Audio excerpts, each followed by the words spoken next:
Hey friend, welcome back to the Holy Shift Devotionals podcast. I'm Desiree Day, and this is a special episode, a moment to pause and reflect before we begin our next journey together. You've been following along through Leading with God's Heart, and you've just completed 30 days of transformation. And before we move into our next series, I wanted to take a few minutes to share my heart with you. Why I wrote this devotional, why I needed to share it, and what I hope it's done for you in your life. So grab your coffee, get comfortable, and let me share the story behind the message. You know, Leading with God's Heart wasn't born in a moment of inspiration. I don't know if I'm going to be able to do this without getting emotional. It was born in a season of desperation. I was leading in my home, in my work, in my ministry, and I was exhausted. I was running on fumes, trying to be everything for everyone, trying to prove my worth through what I accomplished, trying to lead from a place of striving instead of a place of rest. And God gently, lovingly, firmly said, "This is not how I designed you to lead." So over the course of months, let's be honest, years, God began to shift me, to teach me what it means to lead not from my own strength, but from His. Not from achievement, but from identity. Not from fear, but from faith. He taught me about rest and that I was addicted to busyness. And He taught me about surrender when I was gripping control. About His voice when I was drowning in noise, about community when I was isolating in my leadership, shift after shift after shift, until I realized I'm not the same leader I was. I'm not the same woman that I was. And that's when I knew I had to share it.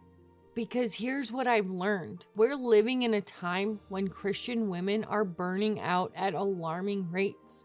We're exhausted, depleted, running on empty, trying to do it all and be it all. We're leading from achievement instead of identity, from striving instead of rest, from isolation instead of community, from our own wisdom instead of God's voice.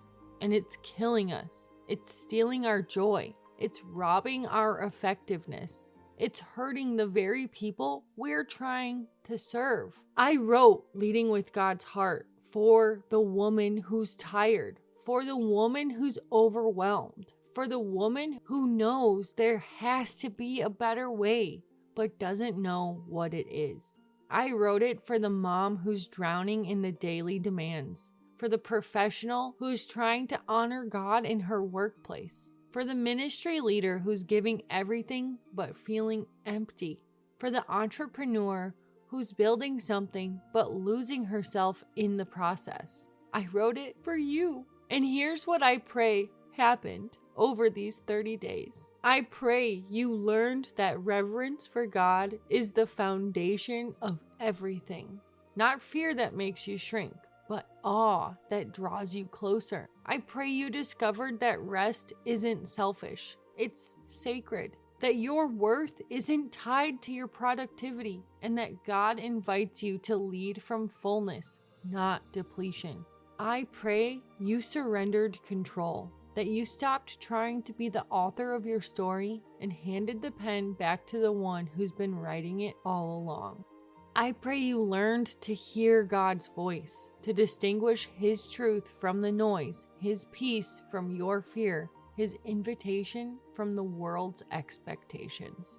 I pray you chose kingdom over comfort, that you stepped out of your comfort zone into your calling, trusting that God's purposes are worth the cost. I pray you recognized the influence you already have, that you stopped underestimating your impact and started stewarding it intentionally for God's glory. I pray you discovered the power of your words, that your tongue has the ability to bring life or death, and that you chose to speak blessing, encouragement, and truth. I pray you cultivated holy courage, that you stopped playing it safe and started taking faith-inspired risks, trusting that God qualifies the called. I pray you embraced authentic leadership, that you closed the gaps between what you profess and how you live, that you gave yourself permission to be real, not perfect. I pray you stepped into spiritual motherhood, whether you have biological children or not, nurturing, encouraging, and pouring into the next generation. I pray you established boundaries, that you recognized they're not selfish, but sacred, protecting your capacity to fulfill your calling. I pray you learned to walk through seasons of drought, trusting that God is using dry seasons to deepen your roots, not punish you for failing. I pray you discovered how to lead through suffering, that your scars became your credentials, and that God is redeeming every tear for His purposes. I pray you chose community over isolation, that you stopped trying to carry everything alone and let people in, discovering that two are truly better than one. I pray you prioritized spiritual disciplines, not as another obligation, but as the soil from which everything else in your life grows. I pray you shifted from achievement to identity, that you stopped leading to earn approval and started leading from the security of being God's beloved child. I pray you established holy priorities, that like Mary, you chose what is better, letting everything else find its proper place.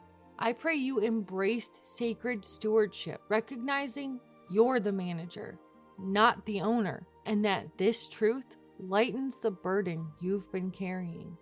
I pray you discover generosity as spiritual warfare, that every generous act undermines the enemy's lies of scarcity and demonstrates God's abundant nature. I pray you practiced the ministry of presence, that you learned sometimes the most powerful thing you can do is simply show up and be fully present there.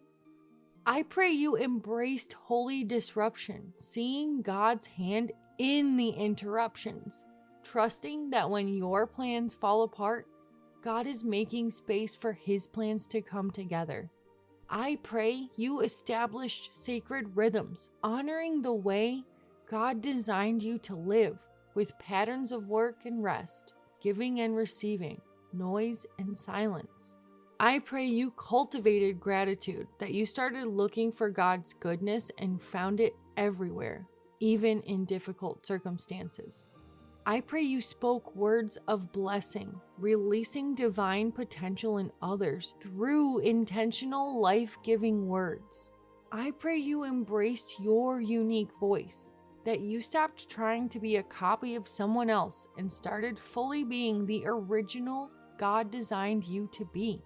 I pray you deepened your intimacy with God, recognizing that everything flows from this one relationship and that apart from Him, you can do nothing.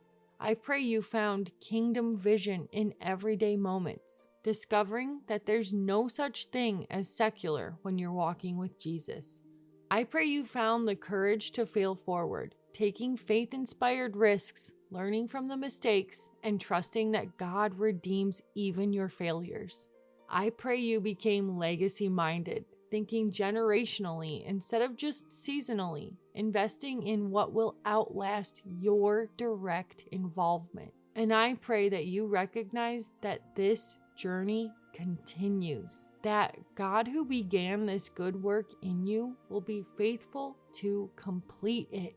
That's why I wrote Leading with God's Heart, not to give you more information, but to facilitate transformation.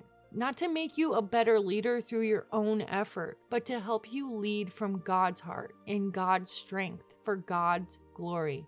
And if even one shift has taken root in your life, if even one truth has transformed how you lead, how you love, or how you live, then every word was worth it. So, what's next? How do you continue this journey? First, return to what God showed you. Go back through your notes. Review the shifts that resonated most deeply. Don't let this be a one-time event. Let it be the beginning of an ongoing transformation. Second, get the book. If you haven't already, grab the full Leading with God's Heart devotional at holyshiftdevotionals.org. You can also find it on Amazon in paperback or Kindle. Having it in your hands gives you a resource to return to again and again. And there's note pages in there, so whatever you're thinking or comes through in that moment when you're reading, you can write that down. And then when you come back to that later, you'll see what shifted for you. And then, hey, let's stay connected. Follow me on Instagram, Holy Shift Devotionals. Join our email community. And connect with other women who are on this journey. You're not meant to do this alone. And here's what's coming next. We're about to begin a brand new 30-day series called Freedom from Offense. And friend, if you struggle with unforgiveness, bitterness, or holding on to hurt, this series is going to set you free. In our next episode, I'm going to give you a preview of what's coming. But for now, I just want to say thank you. Thank you for these 30 days. Thank you for showing up. Thank you for letting God work in you.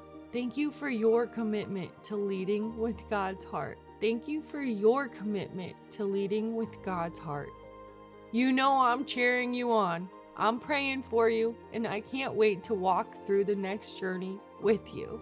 I'm Desiree Day, and remember, you are His handiwork, created for good works He prepared in advance for you to do. Now go be that. Go do that. Go live that. Your Holy Shift journey continues.